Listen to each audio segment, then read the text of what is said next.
तो नहीं किसी में, ना मेरा मन बनाने में है ना मेरा मन तोड़ने में है। गुरु का हुक्म और गुरु की आज्ञा, शिष्य का धर्म और कर्म जो होता है वो करता हूँ मैं।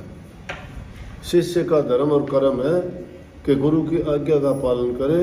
वो आपकी कृपा है जो आपने हुक्म दिया। मैं क्या कर सकता हूँ, अनजान हूँ, कुबुद्धि हूँ, लेकिन फिर भी मैं इतना जानता हूँ, आपसे प्यार करता हूँ। आपके वचन, आपकी बात और उसकी आज्ञा का पालन हो जाए, मेरी यही भक्ति है। मेरी यही भक्ति है और मेरी यही सोच है। बोले कि वाह भाई वाह, जा तो परीक्षा में पास हुआ और जो है अब चौथी गद्दी का गुरु भी हो गया।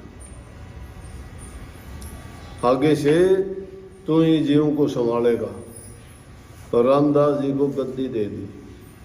कहाँ चने बेचने वाला बच्चा, गरीब, गुजारा भी नहीं होता था।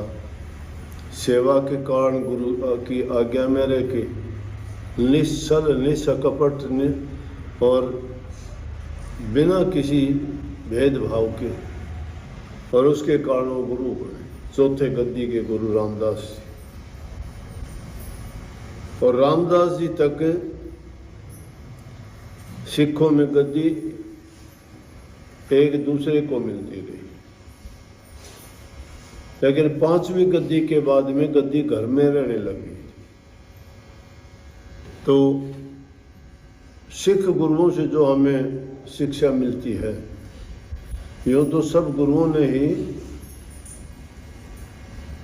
अलग अलग स्थानों पे हालात के अनुसार अलग अलग प्रदेशों में है। तो क्या है, मिट्टी है ये।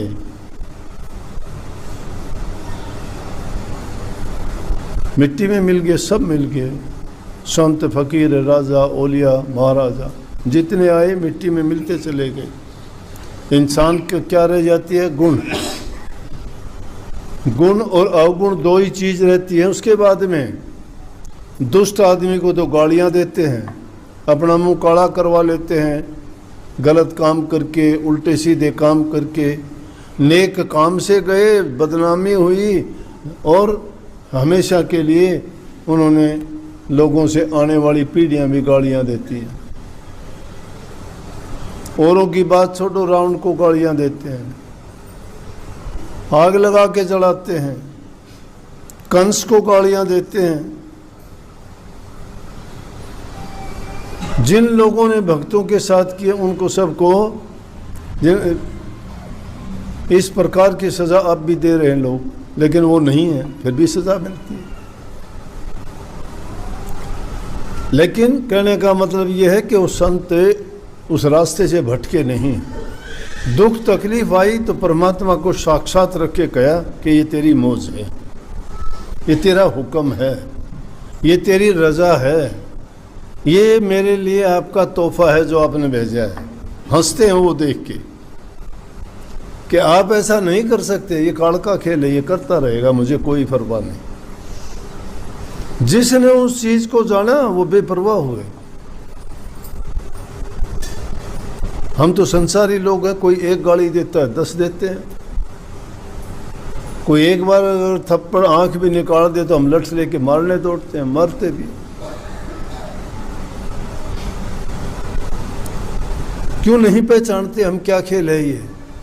अरे भक्ति के रास्ते पर चले हो तो थोड़ा बहुत तो ज्ञान होना चाहिए। इंसान अगर सच्चे दिल से जहाँ कहीं बैठ जाता है और वो गौर करता है तो हर चीज़ सबक देती है। एक बार एक बहुत बड़ा व्यक्ति बना, बाद में गुरुकुल संस्कृत का महाविद्वान बना, सबसे बड़ा। गुरुकुल में गुरु के पास रहता था, गुरु जो पढ़ाता और सब विद्यार्थी सब याद कर लेते, उसको कुछ याद नहीं होता, सब मजाक उड़ाते उसका। उसको भी बड़ी शर्म आती, लेकिन नहीं होता था उससे कुछ भी। एक दिन तंग आके उसने आश्रम को छोड़ दिया, गुरुकुल से बाहर भाग गया। बोला मुझे पढ़ना नहीं, यहाँ नहीं रहना, घर भी नहीं जाना, कहीं और निकल जाऊंगा। चलते चलते उसको प्यास लगी। कुएं के पास औरतें पानी भर रही थी, वहां गया, पानी पीने के लिए कहा, उनको पानी पिया, थका हुआ था, पानी पी के वहीं बैठ के विश्राम करने लग गया। तो कुएं से जो पानी निकाल रही थी उसने रस्सी के आने जाने को देखा, और रस्सी के आने जाने के कारण जो पत्थर की सिल थी उसके ऊपर इतना गहरे निशान उसने रस्सी ने डाल दिए थे कि उनको देख के वो हैरान हो गए। और वहां उसको ज्ञान मिलता है, क्या रे इतनी नेक जगह छोड़ के आ गया मैं, किसके कारण से? कि वो मुझे कहने लगे मैंने अभ्यास नहीं किया। जब एक रस्सी एक शिला को काट सकती है, मैं तो इंसान हूं, और मैं उनके डर से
समाज सुधारक आए, उन्होंने किसी भी विषय को लेकर काम किया, उसी नाम से आगे बढ़े जाने लगे। कबीर साहब आए तो कबीर पंथी हो गए, नानक साहब आए तो सिख धर्म हो गया, महात्मा बुद्ध आए तो बुद्ध धर्म हो गया, जैनी आए तो जैन धर्म हो गया, राधा स्वामी को तो राधा स्वामी नाम हो गया। तो वो जो आए महापुरुष, और उन्होंने अपने समय में समाज के कल्याण सुधार के लिए जो जो शिक्षा और सत्संग और प्रचार किया, उसके नाम को लेकर आगे उन्हीं के नाम से एक प्रचलन है। अब पूर्णिमा ये है, अनेकों लोगों ने इस दिन जन्म लिया होगा, कितने लोग इस दिन पैदा हुए होंगे, लेकिन महात्मा बुद्ध जो इस दिन पैदा हुए थे उन्होंने बहुत महान कार्य किया, जिसके कारण से सारी दुनिया में आज बुद्ध धर्म फैला हुआ है। तो उनके नाम से पूर्णिमा प्रसिद्ध है, बुद्ध पूर्णिमा।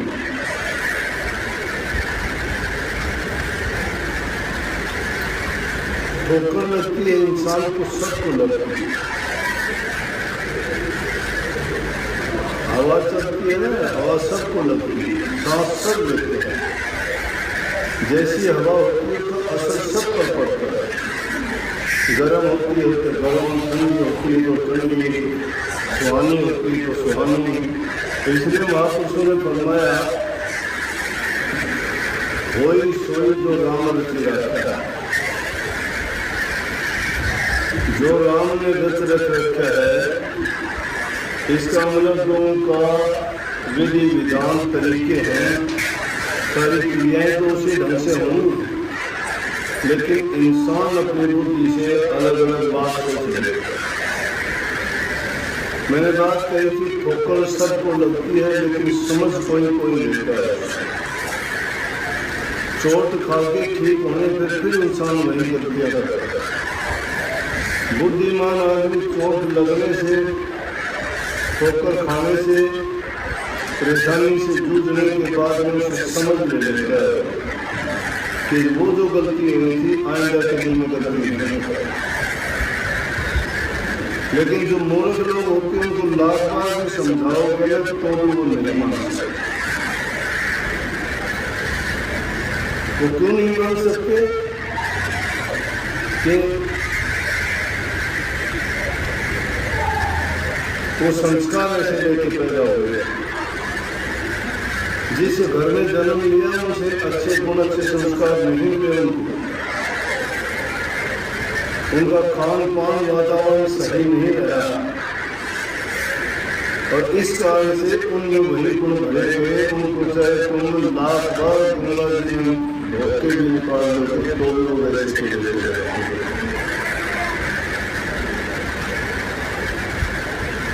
ठोकर की मैंने बात कही। परेशानी सबके सामने आती है, समस्याओं से जूझ के इंसान रास्ते खोजता है।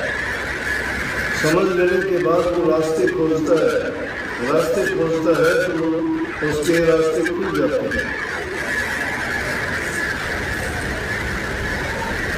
इंसान को पता नहीं क्या चाहता है, लेकिन इंसान का सोचा इंसान का चाहे कभी होता नहीं।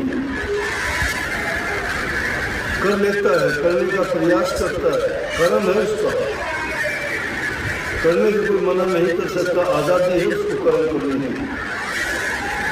कोई कर्म बिगाड़ लेता है, कोई संभाल लेता है, कोई अपनी समझ से कर लेता है, कोई समझाने के बाद कर लेता है, कोई कुसंग के कारण गिर जाता है, कोई अच्छी संगति के कारण गिर। अपनी खेती होते नहीं पर तत्काल बदलता है और आवाज़ को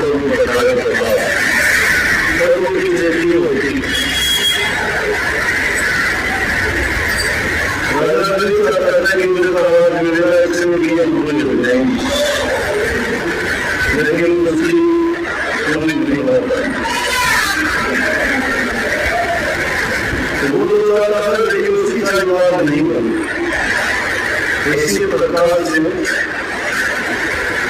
शुद्ध नाम का राजा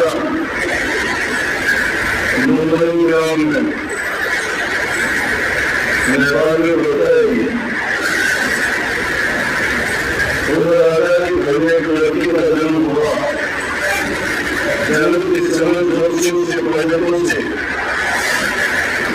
उन्होंने पूछा कि बताओ लड़का कैसा होगा, ऐसा आगे क्या रहेगा, आगे लड़की कैसा इंसान बनेगा।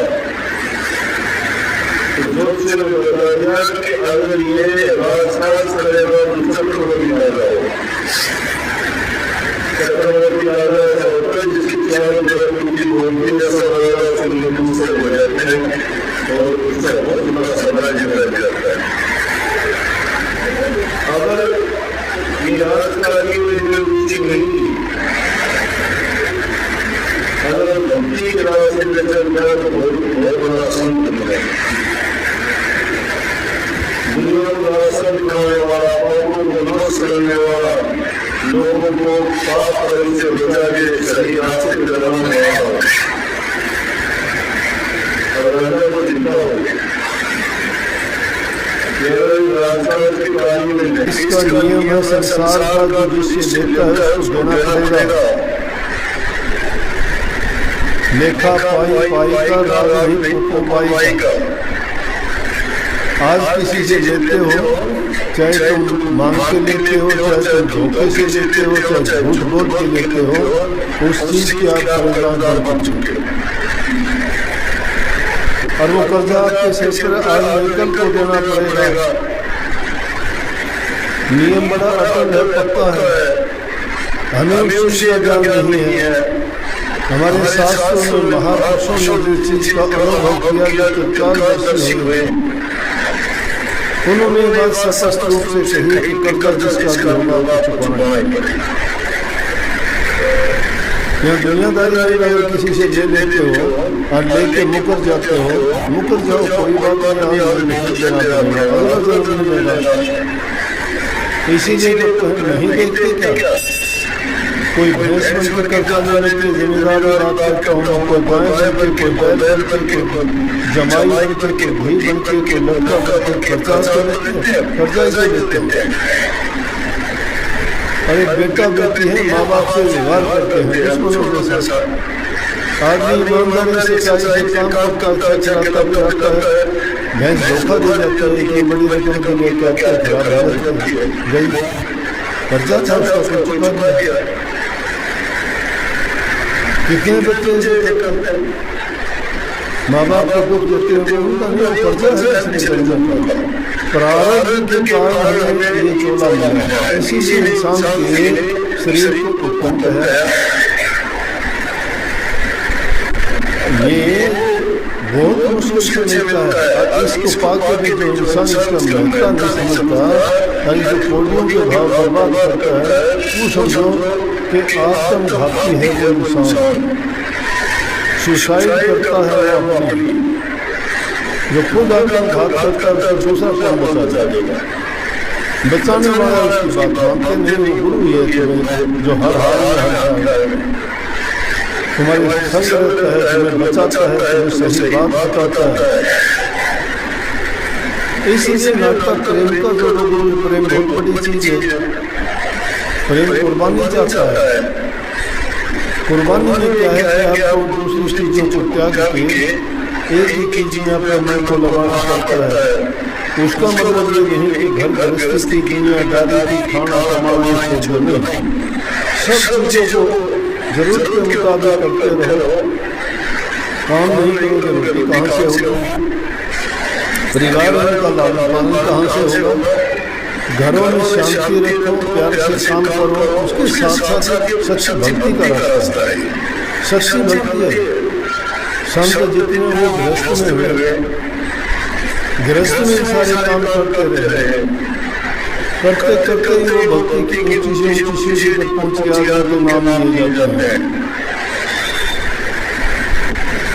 गृहस्थ में रहते हुए भक्ति कर सकते हैं। आदमी की सभी मन की इच्छाएं भी पूरी होती हैं और वो उसमें रह के समाज में रह के ही उसे पता लगता है कि इंसान को क्या करना चाहिए, क्या नहीं करना चाहिए। समाज से अलग हो गया वो पत्थर हो जाएगा, उसको क्या पता है कि समाज में क्या है। एक अकेला बैठ गया उसको क्या नाम का पता है, क्या सत्संग का पता है, क्या गुरु का पता है, क्या जीवन का पता है, किस रास्ते पे जाना उसको क्या पता है। सीखता समाज से और समाज में सब प्रकार की चीज को मिलती है और उनमें भी सर्वोत्तम कौन है? गुरु। क्यों? गुरु ने हर प्रकार के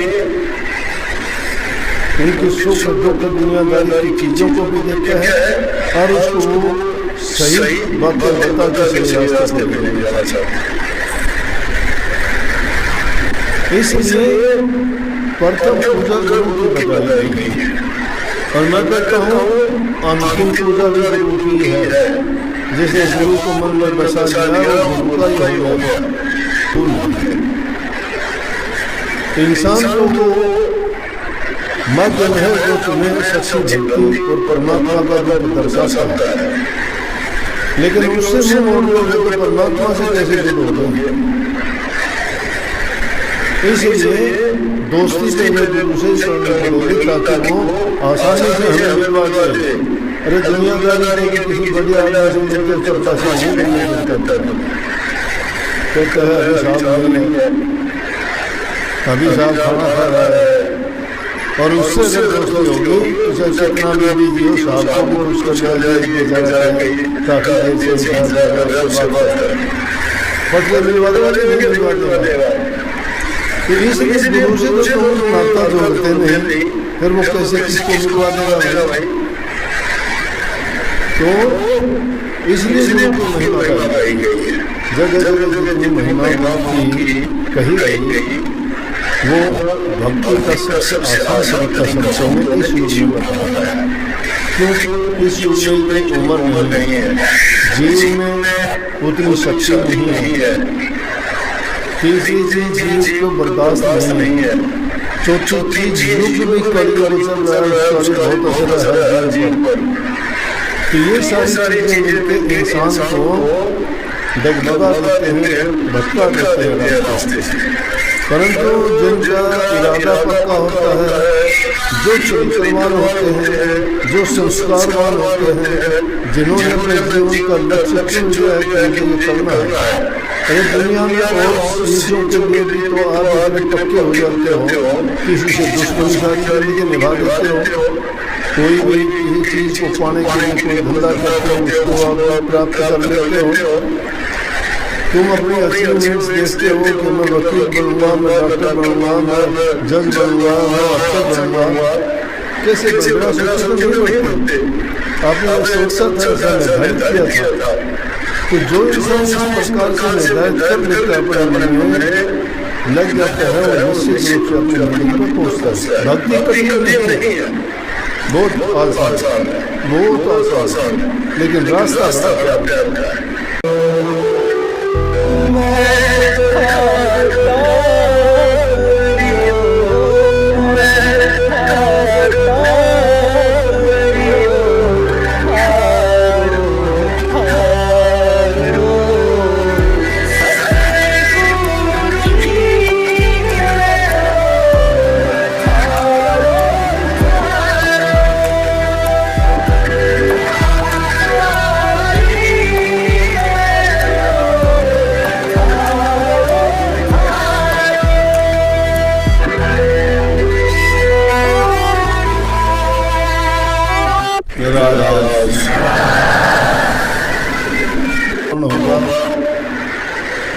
वो हमारे ख्याल पर, मन पर, जीवन पर हर प्रकार से प्रभाव डालता है। मन की शांति के लिए लोग मंदिरों में, मस्जिदों में, गुरुद्वारों में जाते हैं, इसीलिए बनाए गए हैं कि यूँ तो हमें दोनों घर में रहते हुए घरेलू संसारी बातें में, संसारी कामों में इतने व्यस्त हो जाते हैं कि शायद जो काम हमें सबसे प्रमुख रूप से करना चाहिए, अर्थात भक्ति का टाइम निकालना चाहिए, नहीं निकाल पाते। तो उसके लिए इसलिए बनाया गया था कि एक दूसरे को एकत्रित होके कि जब भी समय मिले तो वहाँ जाके वहाँ के वातावरण में विचारों को सुनना, एक दूसरे से आदान प्रदान करना, आपस में प्रभु का गुणगान की महिमा मंगल, उनके गुणों का बखान और अपने जीवन में आने वाली भक्ति के रास्ते में बाधाएं हैं, उनके बारे में एक दूसरे से बातचीत करने का समाधान निकालना होता है। ये जरूरी नहीं है कि आप बैठे वाणी का पाठ कर लिया, बैठ के सुन लिया, गाजा बाजा सब मिलने का करना।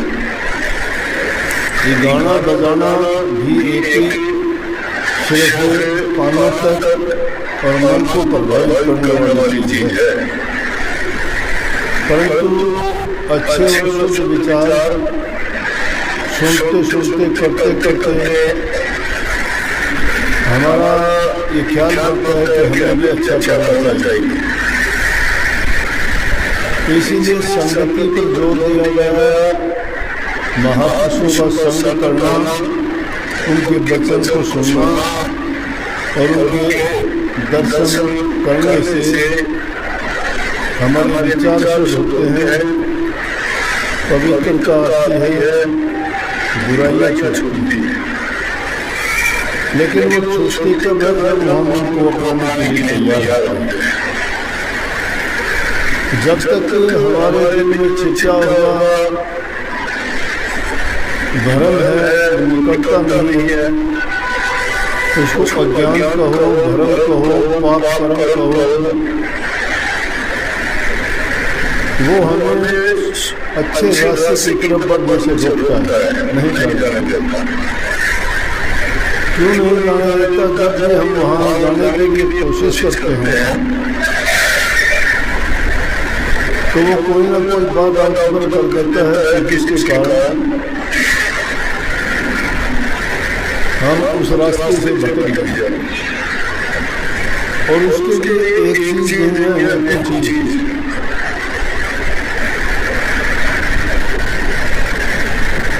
इसीलिए वाणी में गाया गया या दूसरी वाणी होगी कोई कि मेरे जो पाप कर्म है वो मुझे अच्छी जगह नहीं मिल रहा है, और जब भी कोशिश प्रयास करता हूँ